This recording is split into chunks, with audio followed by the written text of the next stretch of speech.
और आगाज करेंगे बिहार की बड़ी और अहम खबरों के साथ। बता दें कि महात्मा गांधी की पुण्यतिथि पर आज शुक्रवार को पटना के गांधी घाट में राजकीय समारोह का आयोजन किया गया। इस दौरान महात्मा गांधी को सलामी दी गई। सलामी के दौरान मुख्यमंत्री हाथ जोड़े खड़े दिखे। मुख्यमंत्री नीतीश कुमार के साथ राजकीय समारोह में राज्यपाल आरिफ मोहम्मद खान और उप मुख्यमंत्री विजय सिन्हा समेत कई मंत्री और बड़े नेता मौजूद रहे। बता दें सीएम नीतीश ने इसको लेकर सोशल मीडिया एक्स पर एक ट्वीट भी किया और लिखा कि राष्ट्रपिता महात्मा गांधी की पुण्यतिथि पर उन्हें सादर नमन। बापू के आदर्श और उनके विचार हमेशा हमारा मार्गदर्शन करते रहेंगे तथा नई पीढ़ी को प्रेरित करते रहेंगे। इस दौरान सीएम नीतीश का एक अलग अंदाज भी देखने को मिला जब वो राज्यपाल आरिफ मोहम्मद खान के कंधे पर हाथ रखकर चलने लगे। वहीं उप मुख्यमंत्री विजय सिन्हा ने भी इस मौके पर खास संदेश दिया है कि पुण्यतिथि ये बड़ा संदेश देता है पूरे मां भारती के संतानों को कि तुष्टीकरण नहीं संतुष्टीकरण इस राष्ट्र के लिए आवश्यक है। और देश के माननीय प्रधानमंत्री नरेंद्र मोदी जी, बिहार के मुख्यमंत्री नीतीश कुमार जी बापू के संदेश को पूरी तरह से अपने जीवन में उतार रहे हैं और इनका जाति विहीन समाज बनाने का 21वीं सदी के राष्ट्र के संकल्प को साकार करने का आज सबका साथ सबका विकास न्याय के साथ विकास के भाव को लेकर हम लोग आगे बढ़ रहे हैं और इनके चरणों में जो इस राष्ट्र को आजादी दिलाने में हम भूमिका निभाए उनके चरणों में श्रद्धा सुमन अर्पित कर रहे हैं।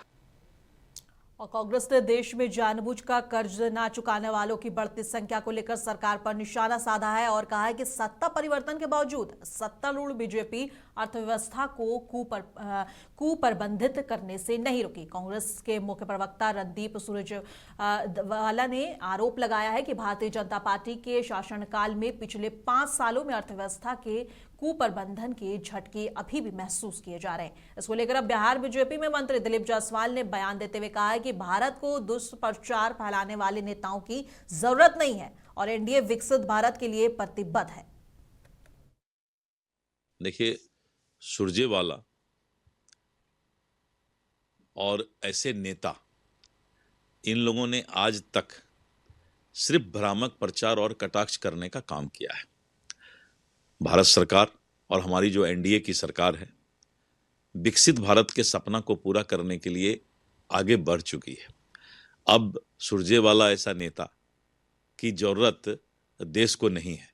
देश को जरूरत है वैसे विजनरी नेता की जो विकसित भारत के सपना को पूरा कर सके। अब भागलपुर के सुल्तानगंज स्थित अजगैबीनाथ धाम में नेशनल हवाई अड्डा निर्माण को लेकर आज हजारों किसान सड़कों पर उतर आए। किसानों ने एकजुट होकर जोरदार विरोध प्रदर्शन किया, जिसके कारण हवाई अड्डा निर्माण का काम फिलहाल रुक गया है। किसानों का कहना है कि अगर हवाई अड्डा बना तो उनकी उपजाऊ खेती की जमीन खत्म हो जाएगी। इससे उनके परिवारों और बच्चों के सामने भूखमरी की स्थिति पैदा हो जाएगी। किसानों ने साफ कहा है कि सरकार की ओर से मिलने वाला मुआवजा उनके नुकसान की भरपाई नहीं कर सकता। इसी वजह से किसानों ने ना तो अपनी जमीन देने का फैसला किया है और ना ही रनवे निर्माण की अनुमति देने की बात कही है। किसानों ने भावुक होते हुए चेतावनी दी है कि अगर सरकार जबरदस्ती निर्माण कराएगी तो वे आत्मघाती कदम उठाने को मजबूर हो जाएंगे। कोई भी हालत में, किसी भी हालत में हम लोग देने के लिए तैयार नहीं हैं। कृषि भूमि को एक व्यवसाय करने के लिए सरकार जो ये षड्यंत्र रची है, ये अच्छी बात नहीं है। एक तरफ बोलते हैं कि ये मेरा भारत देश जो है कृषि प्रधान देश है और आप कृषि को ही उजाड़ रहे हैं, किसान को ही उजाड़ रहे हैं। ये कहाँ का तुक है? इसलिए हम लोग कोई भी हालत में, किसी भी सूरत में जमीन देने के पक्ष में नहीं है। हवाई अड्डा यहाँ नहीं बनने देंगे। जैसे कि जा रहा हवाई अड्डा में जमीन, हम सब सोच रहे हैं कि नहीं जोने देंगे। जब चले जाएगा तो जमीन हम सब उपजा के भूखले नहीं रहेंगे। मुआवजा तो सरकार दे रहा है। हमको मुआवजा नहीं लेना है। हमको खेत नहीं जाना चाहिए, नहीं देंगे खेत, मर जाएंगे मगर नहीं देंगे। उसी में बच्चा गुजर बसर करता है, तो जब चले जाएगा तो कौन चीज खाएंगे पिएंगे, भूखले न रहेंगे, भूखले न मरेंगे। मतलब हम सब जमीन नहीं देंगे। नहीं चाहिए। क्यों चाहिए? किस लिए? ये जमीन ले रहे हैं और सरकार बदले में जमीन दे रहे हैं। नहीं चाहिए हमको, नहीं चाहिए मुआवजा। यहाँ आगे में जमीन है, यहाँ छोड़ के दूसरे जगह मुआवजा देगा, और मुआवजा के दिन देगा काम? 1 साल। उसके बाद भूख से मेरा बाल बच्चा नहीं मरेगा।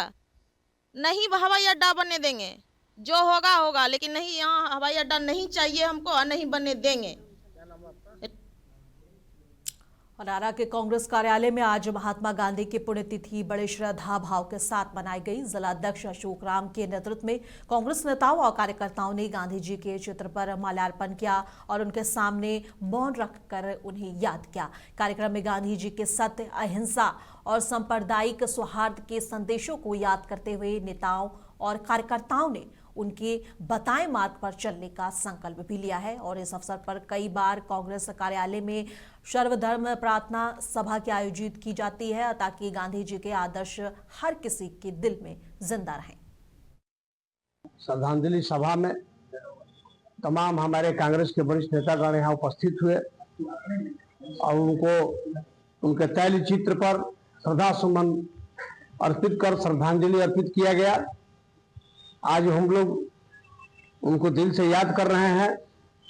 आप सभी जान रहे हैं कि देश की आज़ादी दिलाने के लिए उन्होंने बहुत सारा कष्ट किए और अंतिम छोर तक उन्होंने लड़ाई लड़कर देश की आज़ादी दिलाई। आज़ादी के तुरंत बाद आज ही के दिन 30 जनवरी 1948 को नाथूराम गोडसे ने गोली मारकर इनकी हत्या कर दी थी। अब पटना एयरपोर्ट पर मीडिया से बातचीत में पूर्णिया के सांसद पप्पू यादव ने यूजीसी मामले में सर्वोच्च न्यायालय यानी कि एससी के फैसले पर अपनी प्रतिक्रिया दी है। सांसद ने कहा है कि हम सुप्रीम कोर्ट के निर्णय का सम्मान करते हैं। उन्होंने बताया कि न्यायपालिका के फैसले लोकतंत्र को मजबूत बनाते हैं और सभी को उनका सम्मान भी करना चाहिए। लेकिन पप्पू यादव ने यह भी कहा है कि शिक्षा से जुड़े मामलों में छात्रों के हित सबसे पहले होने चाहिए। सरकार को भविष्य में ऐसे निर्णय लेने चाहिए जिससे विद्यार्थियों को कोई परेशानी न हो। सर्वोच्च न्यायालय ने जो बात कही है वो दिल्ली से भी और यूजीसी से भी रिपोर्ट मांगी है, तो सर्वोच्च न्यायालय का सम्मान हमारे जीवन में सभी लोग करते हैं। लेकिन सरकार क्या कर रही है? सरकार मौन, सभी लोग मौन। हम पहले भी कहे हैं कि ना कोई किसी को फंसाए और ना ही किसी का शोषण करे। इस आधार पर पहले भी सुप्रीम कोर्ट के आदेश पर ही यूजीसी ने एक रिपोर्ट बनाई। तो सर्वोच्च न्यायालय का सम्मान सबको करना चाहिए। तब तक हम बार बार कहते हैं इसको किसी भी आधार पर स्वर्ण और गैर स्वर्ण के रूप में नहीं देखा जा सकता, किसी भी परिस्थितियों में नहीं देखा जा सकता। स्वर्ण आयोग बना, कोई विरोध नहीं हुआ। स्वर्ण के गरीब बच्चों के लिए 10% आरक्षण की बात हुई, सभी लोग खड़े हैं और रहेंगे, आगे भी रहेंगे। SC/ST एक्ट आया, विरोध भी हुआ उस बीच में, आज भी है। तो जब कोई अमेंडमेंट आता है या कानून बनता है तो कुछ बुराइयां भी होती है, अच्छाइयां ज्यादा होता है। मंडल कमीशन के वक्त भी काफी विरोध हुआ था। और यूजीसी कानून को लेकर पूरे देश में इस वक्त विरोध जारी है। लोग यूजीसी वापस लो के नारे लगा रहे हैं और कुछ समुदायों की भावनाएं आहत हुई हैं, ऐसा उनका कहना है। बिहार सरकार में मंत्री अरुण शंकर प्रसाद ने कहा है कि कानून में कुछ ऐसा नहीं है जिस पर हंगामा किया जा रहा है। उन्होंने भरोसा दिलाया कि प्रधानमंत्री मोदी कभी स्वर्ण समाज का अहित नहीं करेंगे। वहीं कृषि मंत्री रामकृपाल यादव ने सबका साथ सबका विकास की बात करते हुए सीधे इस विवाद पर से टिप्पणी करने से बचते दिखे। वहीं समाज सेवी सरयू राय ने कहा है कि बातचीत से ही मामला सुलझ सकता है। उनका कहना है कि लोगों की भावनाओं का ध्यान रखा जाना चाहिए और यूजीसी कानून में संशोधन किया जा सकता है। देश भर में बढ़ते विरोध के बीच ये देखना होगा कि सरकार और यूजीसी इस विवाद का समाधान कैसे निकालते हैं। हमारी पार्टी का मूल अवधारणा है सबका साथ, सबका विकास, सबका सहयोग, और इसी स्वरूप हमारी पार्टी काम करती है और आगे बातचीत के द्वारा निपटा लेना चाहिए। ये कोई बहुत बड़ा मामला नहीं है, ये सेंटीमेंट का सवाल है। इस तरह से जो यूजीसी ने अपने नियम में परिवर्तन कर दिया है उससे लोगों की भावना आहत हुई है। अब मुझे लगता है कि ये लोग वापस लेंगे या उसमें परिवर्तन करेंगे।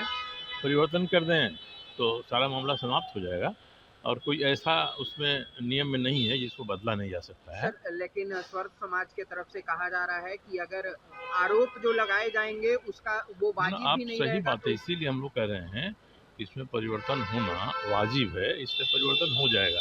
अब सवर्ण तो एक शब्द गढ़ लिया गया है, उसमें तो सामान्य जातियों की बात है। तो जो सामान्य जाति में वर्ग में लोग हैं उनके साथ इससे कुछ न कुछ अपमानित करने वाली बात आती है। इसको मुझे लगता है कि सरकार और यूजीसी जरूर विचार करेगा, क्योंकि जिस उद्देश्य से किया है वो उद्देश्य भी इसे पूरा नहीं होगा। हमारे विपक्ष के नेताओं के पास मुद्दे हैं नहीं तो विषयों को तूल देते रहते हैं, कुछ सुधार के उपाय किए जाते हैं।